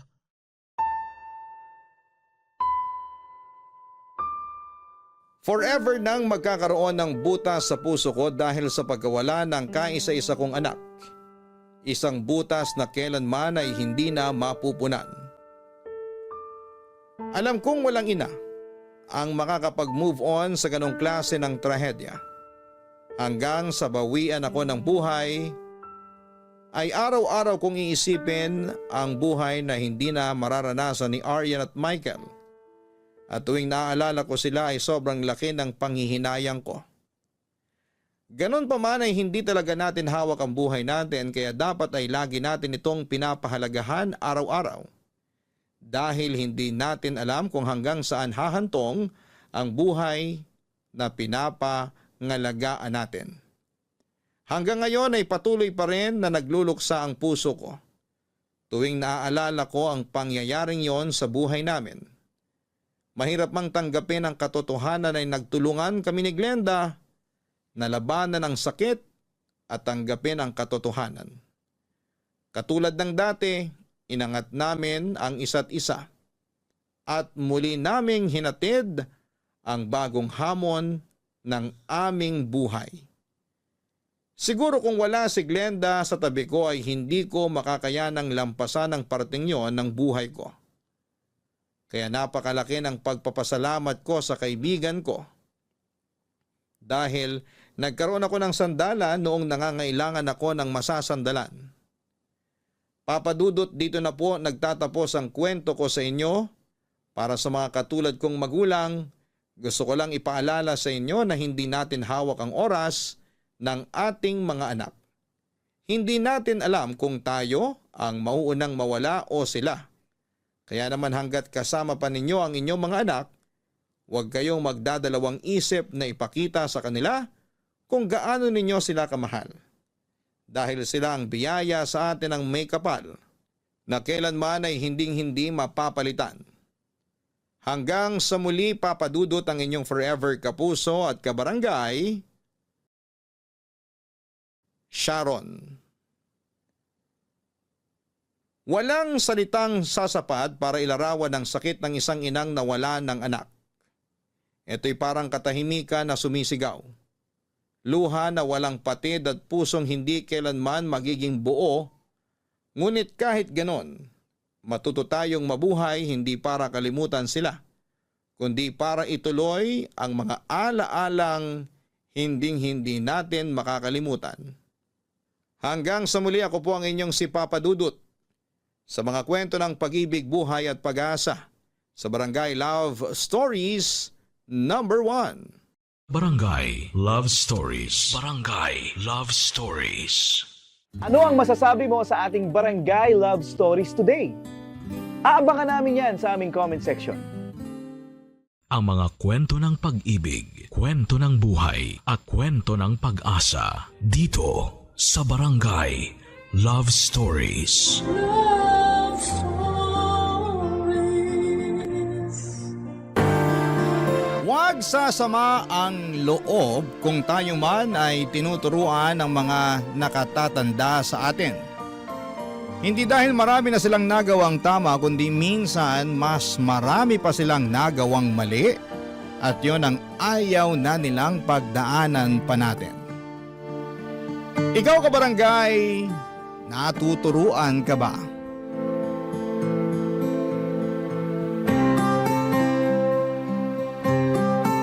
Dear Papa Dudut, naniniwala ba kayo sa kasabihan na ng mga matatanda tungkol sa karma? Yun bang lahat ng bagay na ginagawa natin sa mundong ito na mabuti o masama ay bumabalik sa atin sa takdang panahon? Minsan ay doble o tripling ulit pa. Kaya naman inihalin tulad dito sa pagtatanim ng mabuting buto upang mabuting karma rin ang anihin mo. Siguro yun nga ang pinagdaraanan ko, kaya naman napasulat ako sa programa ninyong Barangay Love Stories. Pero bago ang lahat ay gusto ko munang kunin ang pagkakataon na ito upang magpasalamat sa inyong istasyon at kay Papa Dudut dahil sobrang nakakaaliw ang mga istorya ng buhay na itinatampok ninyo. Maraming salamat talaga. Ako nga pala si Danilo. Hindi ko totoong pangalan.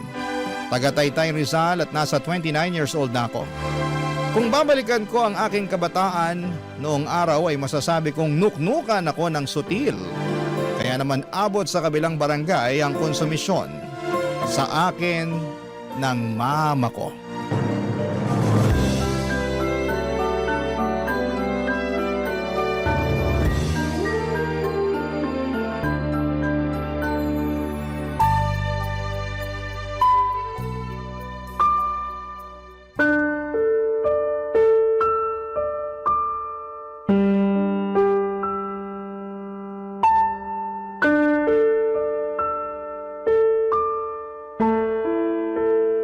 Mahabaging langit, Danilo!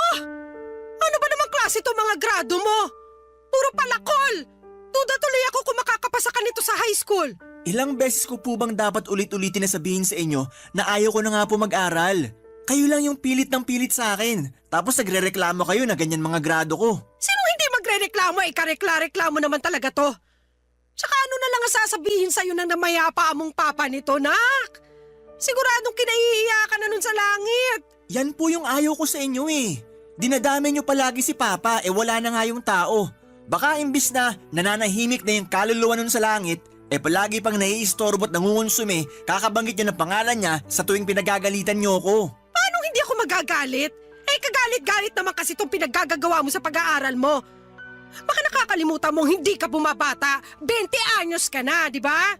Opo. Sa edad na yan, dapat nasa kolehiyo ka na pero hindi ka pa nakakapagtapos ng high school. Ay nako, paulit-ulit naman po tayo eh. Konti na lang po, maiirita na talaga ako sa inyo. Aba? Ikaw pa umiga ng mairita sa akin, ha? Kasi naman po ang kulit nyo eh. Paano ako naging makulit kung kapakanan mo lang naman yung iniisip ko? Tsaka hindi naman ako makikinabang sakali makapagtapos ka ng pag-aaral. Ikaw din naman, di ba? Baka nakakalimutan mo na mas madali makapaghanap ng trabaho yung mga kabataang may tinapos. Alam ko naman po yun. Alam mo naman pala, pero palagi mo binabaliwala yung mga pangaral ko. Hindi ko po binabaliwala. Pero nakakaturete na kasi kayo eh. Tsaka para naman kayong di makaintindi. Ilang beses ko na sinabi sa inyo na ayoko na nga mag-aral. Ang tanda-tanda ko na rin para pumasok sa eskwelahan. Siyempre nahihiya na rin ako, no? Mas mahiya ka sa akin dahil ako ang nagpapaaral sa'yo. Hindi ko naman po sinabi na pag-aralin niyo ako ah. Tsaka kung makakumpara kayo sa akin sa ibang tao, lalo dun sa mga anak ng mga kazumba nyo na nakagraduate na, akala nyo naman talaga na pakinabangan nila yung mga tinapos nila. Anong ibig mong sabihin? Yung anak ng kumare nyo, tinapos pagkapiloto pero nasan ngayon? Di ba nasa call center kasi practical daw? Grabing pagsasayang ng pera naman yun, makapagtapos lang siya ng kurso niya na kung tutuusin, mapapamura ka sa mahal tapos babagsak lang sa ganun. Tapos yung isa pang anak ng kumare nyo, IT naman ang tinapos, pero nauwi lang sa pagre-repair ng mga gadget sa palengke. O ano masama ron? Wala, pero pwede naman yun matutuhan kahit di ka nakapagkolehiyo eh. Aksaya lang sa pera na pinag-aral pa sila ng ganun, tapos dun lang sila mapupunta. Di ba para namang mas nakakahiya na sabihin may tinapos ka pero di ka sa larangang yun nagtatrabaho? Hindi nakakahiya yun. Dahil anong malay natin sa pinagdadaanan nila? Diba? Malay mo, ilang beses sila nag-a-apply ng trabaho na may kinalaman sa kurso na tinapos nila pero walang bakante o maraming kakumpetensya. Kaya nag-iba na lang sila ng pinasukan. Hindi masama yun kasi hindi naman sila nagnanakaw. Tsaka wag mo nga akong bigyan ng katwiran na mas maigi na wag na lang magtapos ng pag-aaral kasi pwede lang yon kung madiskarte ka. Para nyo na rin pong sinabi na di ako madiskarte ah. O buti alam mo, Sakit nyo naman po magsalita. totoo naman sinasabi ko ah. Napakakupad mo. Hindi ka mautusan sa bahay. Reklamador ka, kulang ka rin sa diskarte. Kaya paano ka aasenso sa buhay niyan? Yun na nga lang pag-aaral mo ang susi. Para kahit paano magkaroon ka ng alas pag naghanap ka na ng trabaho. Hey, ewan ko na lang talaga sa yung bata ka. Baka sa kangkungan ka na lang pulutin pagdating ng araw.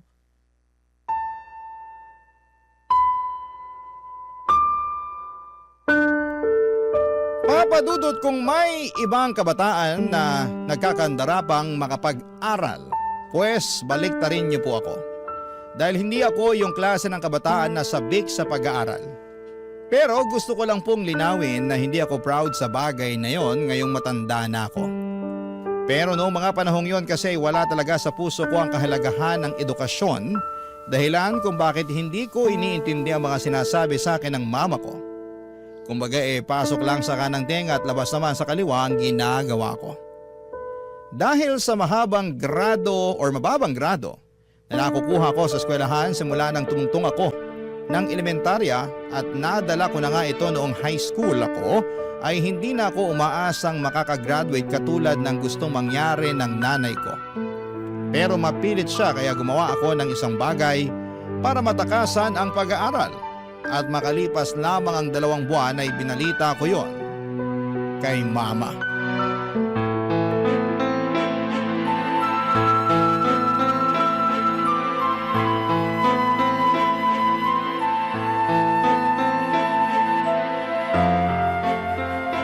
Anong sinasabi mong tukmul ka?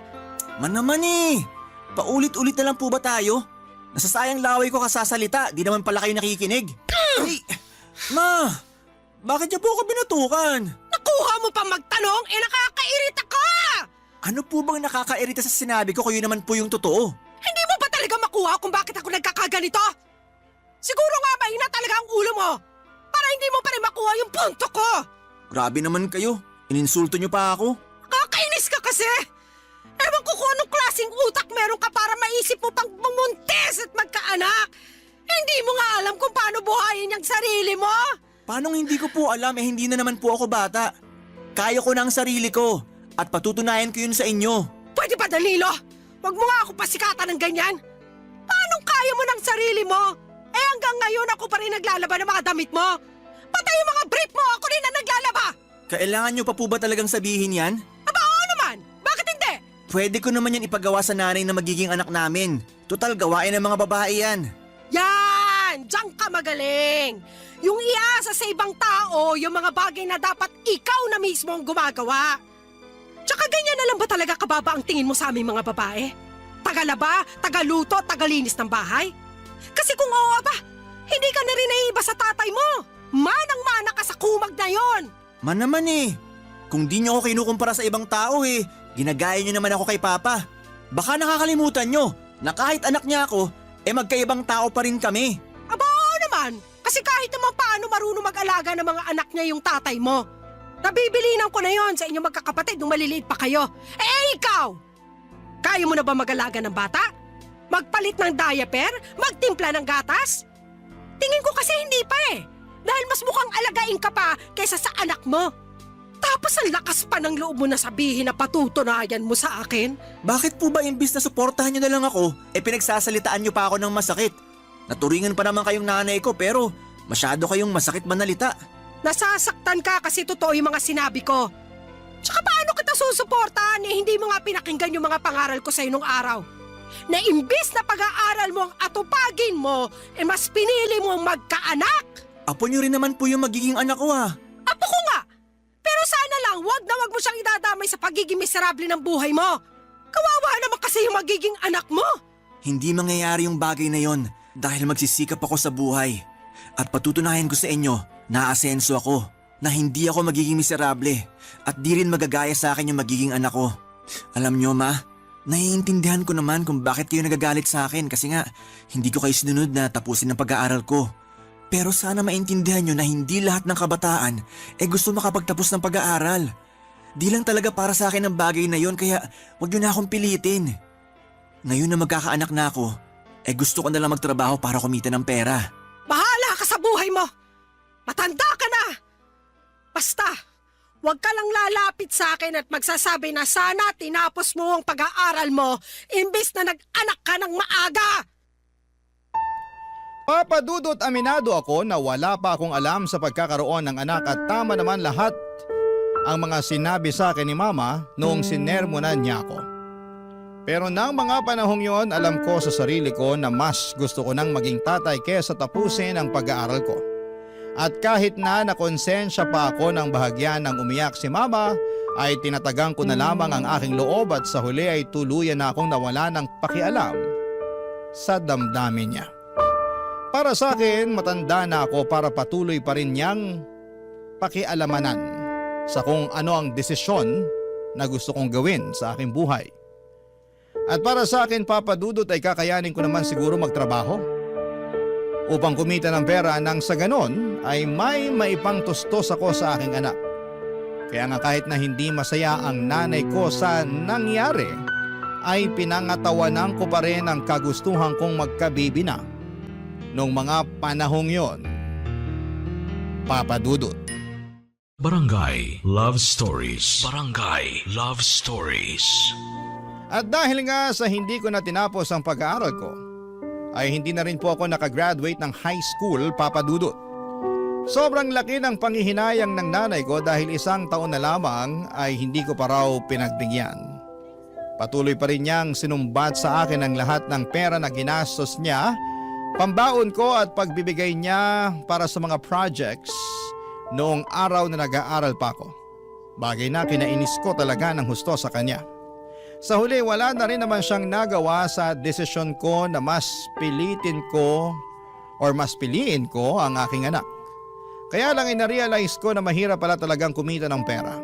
Maswerte kami kasi pensyonado ang namayapa naming tatay kaya naman kahit papaano ay may nakukuha ang nanay ko. Namatay kasi ang tatay ko noong nasa 2nd year high school pa lamang ako at kabilin-bilinan nga niya kay Mama na pagtapusin ako ng pag-aaral. May mga nakatatanda akong kapatid na meron na rin namang trabaho pero dahil pamilyado na rin sila ay limitado na lamang ang perang na ibibigay nila sa bahay. At dahil nga sa hindi ko pa kayang makapagbukod noon ay sa bahay ko muna itinira ang aking mag-ina. At naging maayos naman ang relasyon ng nanay ko at ng kinakasama kong si Lena, Papa Dudut.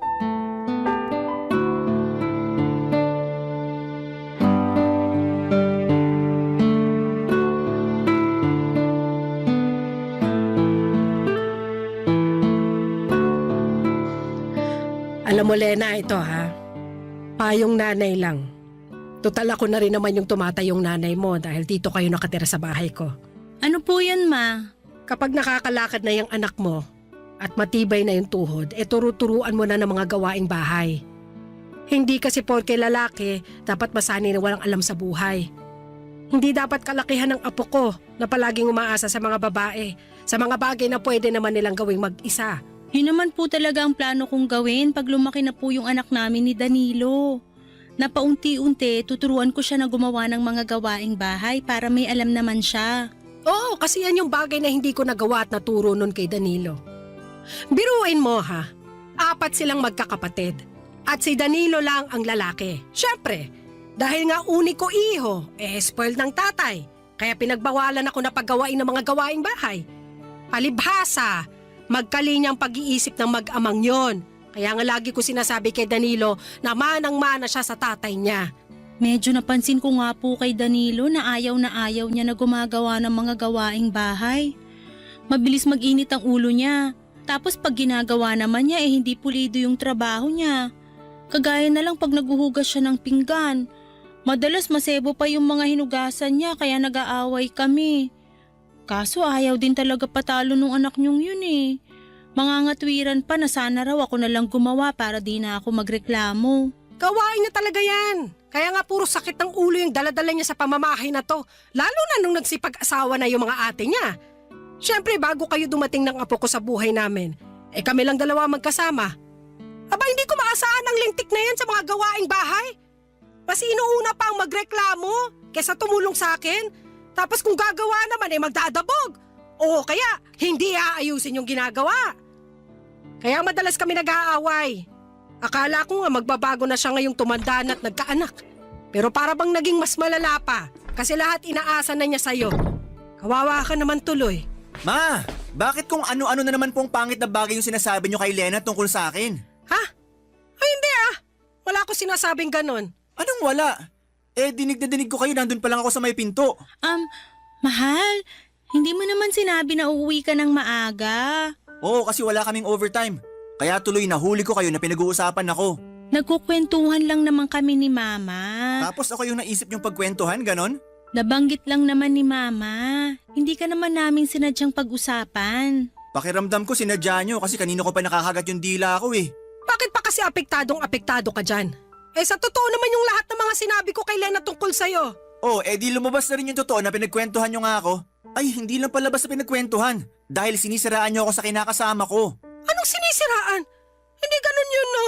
Hindi raw, pero kung todo kayo lait sa akin. At ikaw naman, Lena, huwag ka nga masyadong nakikinig sa nanay ko. Alam ko na close kayo, pero sige ka, magiging kamukha mo na siya. Danilo naman, nanay mo pa rin yung pinagsasalitaan mo ng ganyan. Alam ko, pero wala pa naman sa kalingkingan ng mga masasakit niyang sinabi tungkol sa akin yung sinabi ko tungkol sa kanya, di ba? Tsaka sa lagay, pag siya nagsabi ng masama tungkol sa akin ayos lang kasi nanay ko siya. Pero pag ako gumawa nun, masamang anak ako dahil nanay ko siya? Para naman yatang di patas yun. Hirap kasi sa inyo, akala nyo kung sino kayong perpekto. May mga pagkukulang din naman kayo sa sarili nyo. Papadudot masaya naman ako na magkasundo sina Mama at Lena. Kaya sila close. Pero dahil sa sobrang close nila ay nakakairita na, lalo at idinadaan na ng nanay ko sa aking kinakasama ang mga problema at reklamo niya sa akin. At sa tono pa ng pananalita niya. Akala mo kung sinong inapi, kaya lalong nakakairita. Kahit na nanay ko pa siya ay sinagot ko pa rin siya ng pabalang dahil pakiramdam ko ay napahiya ako sa mga pinagsasabi niya sa kinakasama ko. Simula noon ay tuluyan na akong nawala ng amor at respeto sa nanay ko. Kontrabida sa mga teleserye ang tingin ko sa kanya at hindi na niya pinalagpas kahit na anak niya pa ako. Madalas ay hindi na rin ako sumasabay na kumain sa isang mesa kapag nandun siya. Bagay na napansin nga ni Lena. Pero minsan lang naman mangyari yon. Lalo't maaga akong umaalis para pumasok sa trabaho at madalas ay gabi na akong umuwi. Kung hindi tulog pa ay tulog na noon ang mama ko. Isang gabi nagkaroon kami ng pagkakataon na makapagkwentuhan ni Lena at marami kaming napag-usapan na mga bagay-bagay, papadudot.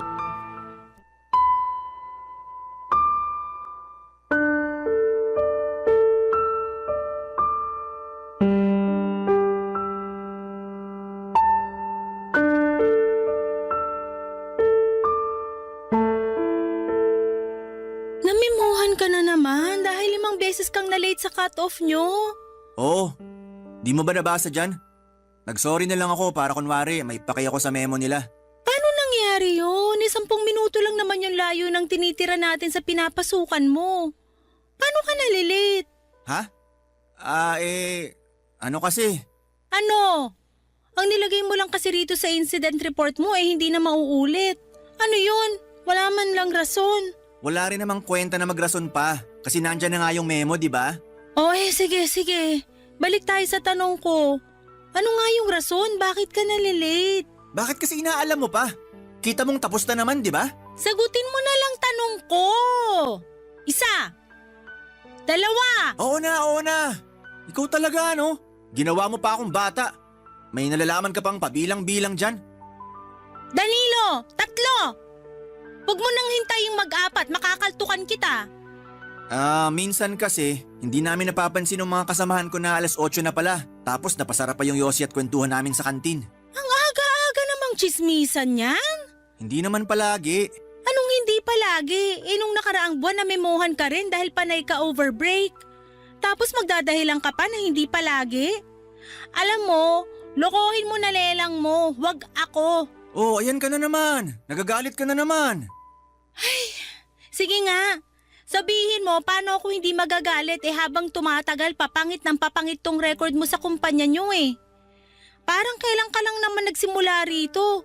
Baka nakakalimutan mong hindi ka pa nga regular dito pero wagas na tong mga memo mo. Malapit ko na tong ipalaminate at i-display dyan sa dingding ng bahay natin. Sige ka. Grabe naman. Ano yan, wall of shame? Bakit hindi? Mukha naman kasing proud na proud ka pa sa mga memo mo. Kaya i-display na natin para naman makita ng mga bisita ni Mama. Alam mo, kakadikit mo kay Mama, nagiging kaugali mo na siya. Anong sinabi mo? Katono mo na rin siya magsalita. Yung pagganyan mo ba? Yung may nalalaman ka pang display. Ganyan-ganyan si Mama sa akin nun eh. Kadidikit mo kasi sa kanya, kaya nahawa ka na ng ugali niya. Ano namang masama doon? Masama yun, kasi pareho na kayong nakakainis.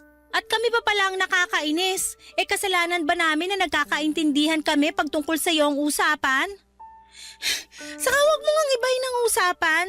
Wag mong isali yung mama mo rito kasi labas siya rito. Hirap sa'yo, hilig mo mandamay ng iba eh. Bakit kaya hindi mo ayusin at baguhin yung ugali mo, no? Sobra ka naman. Sobra na kung sobra, pero pamilyado ka na. Hindi ka na binata na pwedeng magpabanjing-banjing sa trabaho mo. Di na pwede yung aalis ka kung kailan mo gusto, lalo na may anak ka nang sinusuportahan. Hindi ko naman kayo pinababayaan ah. May nabibigay ako sa yung pera tuwing sahuran. Meron nga, pero kulang. Alam mo, di naman ako magrereklamo kung sapat lang talaga eh.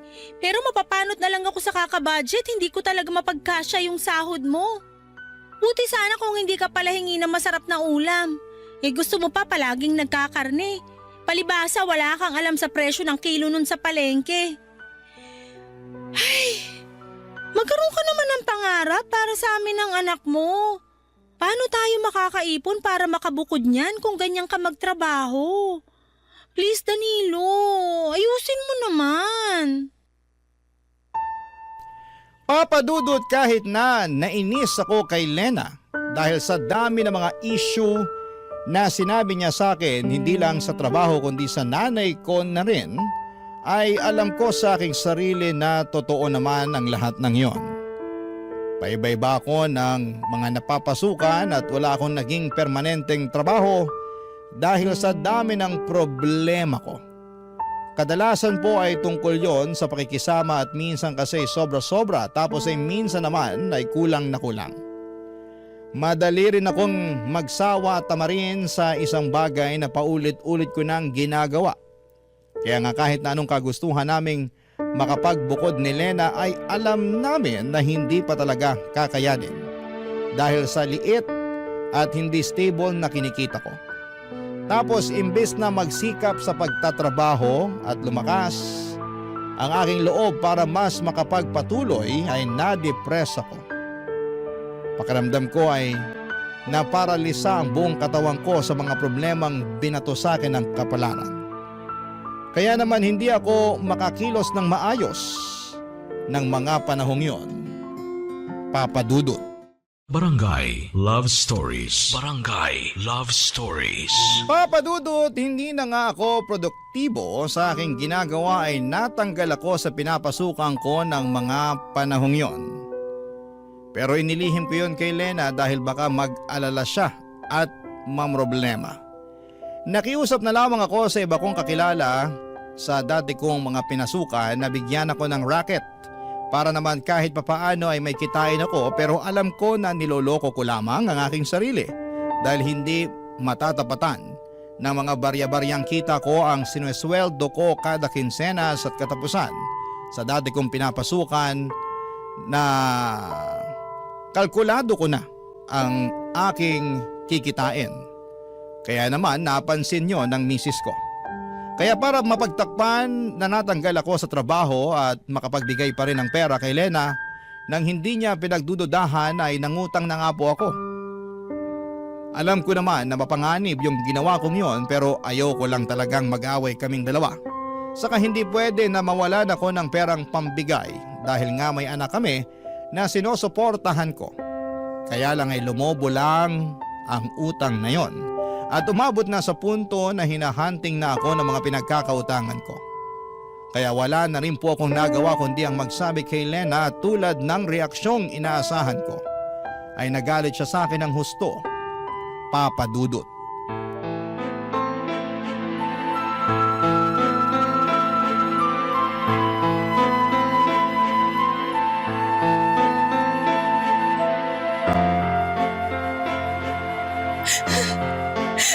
Danilo, ano bang pumasok sa isip mo para gawin yung bagay na yun? Marami.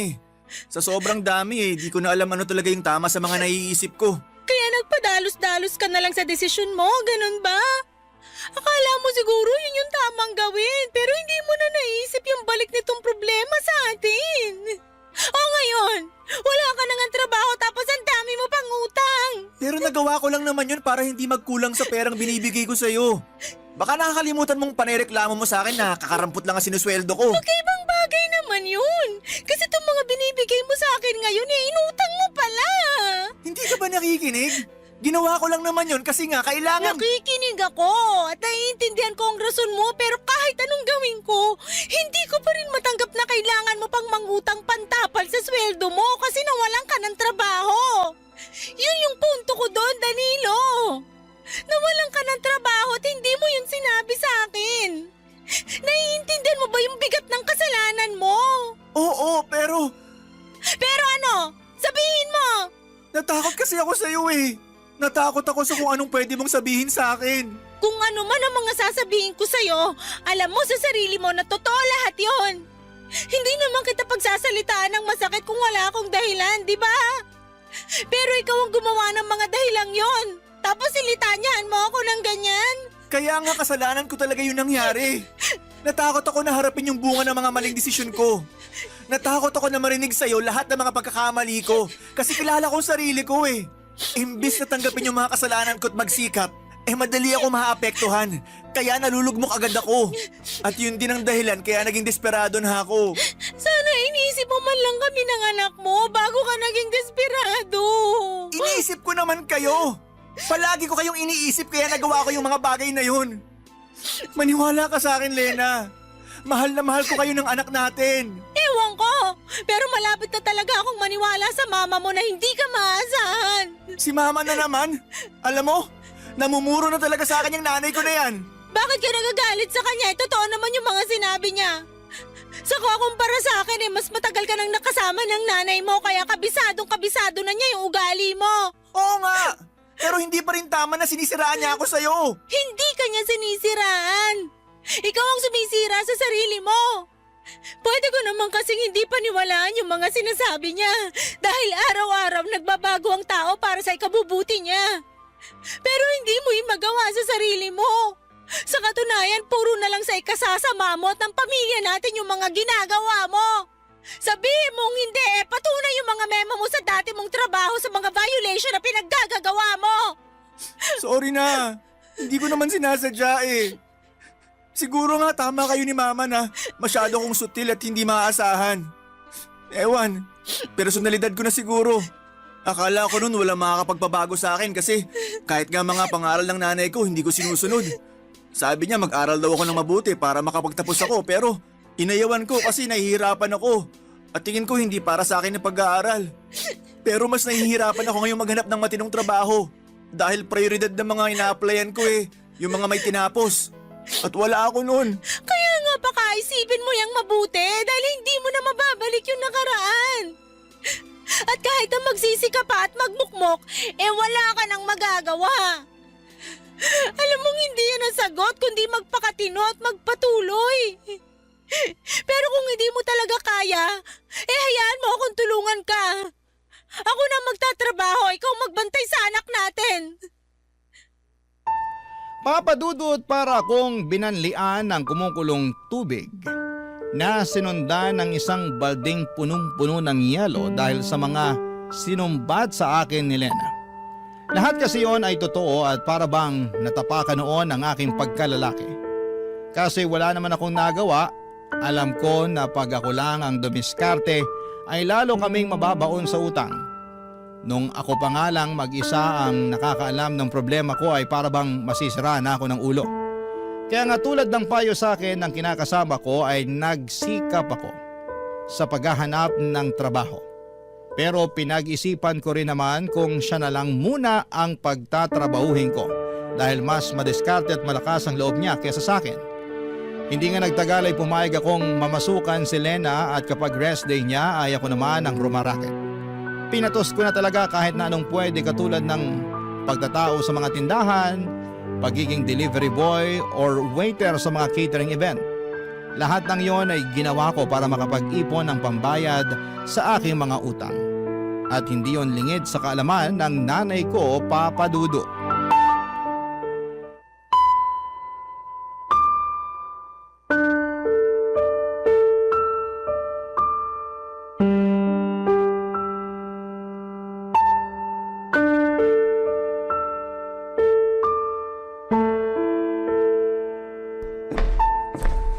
Ma, pwede ba mag-usap tayo?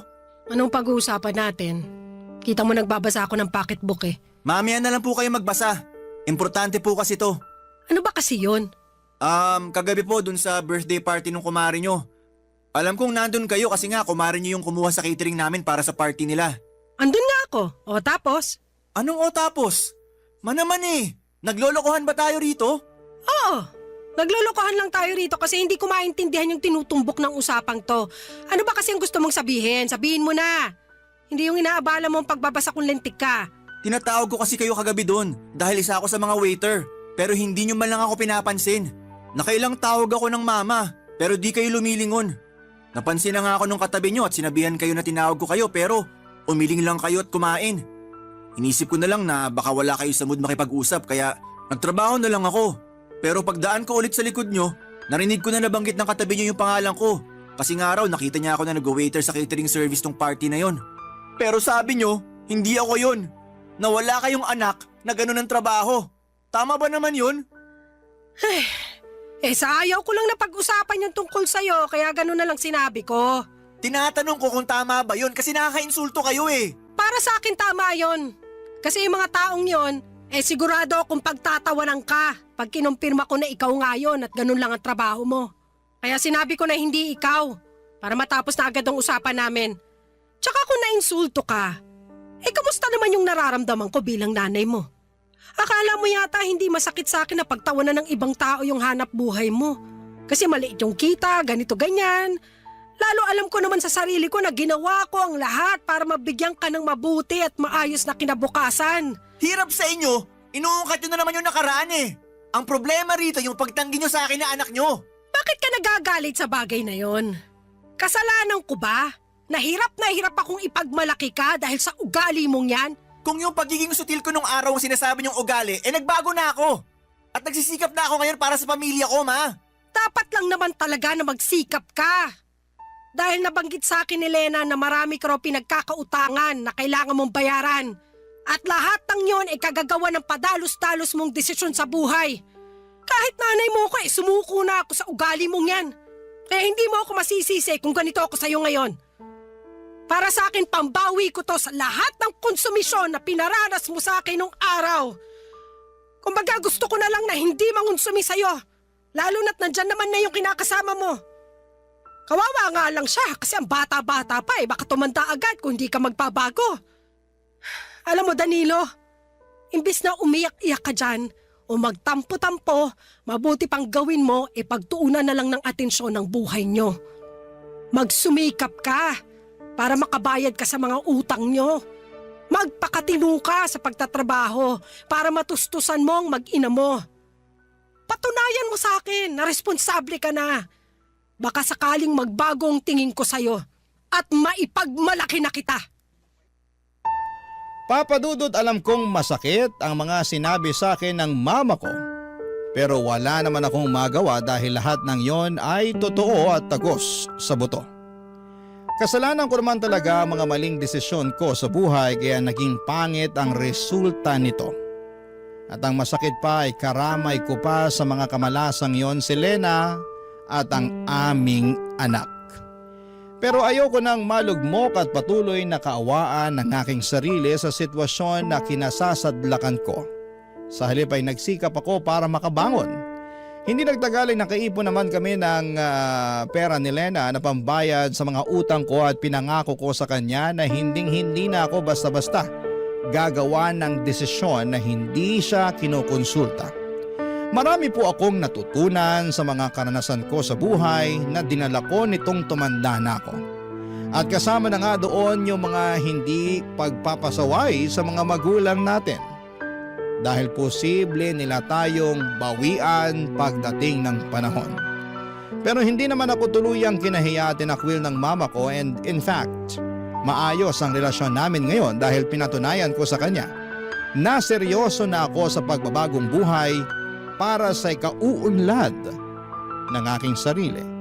At yun naman ang pinaka-importante. Hanggang dito na lamang po ang sulat ko, Papa Dudut. Maraming salamat po sakaling mapili po ninyong i-ere sa programa ninyong Barangay Love Stories. God bless and more power sa inyong istasyon. Ang inyong forever kapuso at kabarangay, Danilo. Anong say mo sa Barangay Love Stories na ito? Pagkwentuhan natin sa comment section yan.